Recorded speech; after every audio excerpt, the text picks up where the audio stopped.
ফেব্রুয়ারির নির্বাচনের মাধ্যমে দেশে গণতান্ত্রিক ধারা প্রতিষ্ঠিত হবে, তাই এই ধারা বানচাল করতে পলাতক শেখ হাসিনার নির্দেশে হত্যাকাণ্ডের চেষ্টা চলছে বলে অভিযোগ করেছেন বিএনপির কেন্দ্রীয় নেতা এম রুহুল কুদ্দুস তালুকদার দুলু।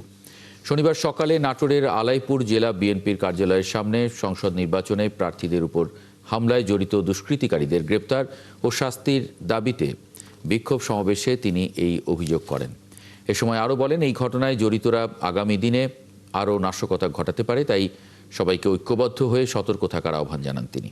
এই নির্বাচনের মাধ্যমে বাংলাদেশের গণতান্ত্রিক ধারাকে আগামী দিনে অব্যাহত রাখবে, এটা বানচাল করার উদ্দেশ্যেই এই ঘটনা ঘটানো হয়েছে। আমরা বিশ্বাস করি, প্রিয় ভাই ও বোনেরা, আমরা এই ঘটনার সঙ্গে যারা জড়িত এবং আগামী দিনে আরো ঘটনা ঘটতে পারে, এই জন্য আমরা এখানে একত্রিত হয়েছি। আমাদেরকে সতর্ক থাকতে হবে, সজাগ থাকতে হবে, ঐক্যবদ্ধ থাকতে হবে।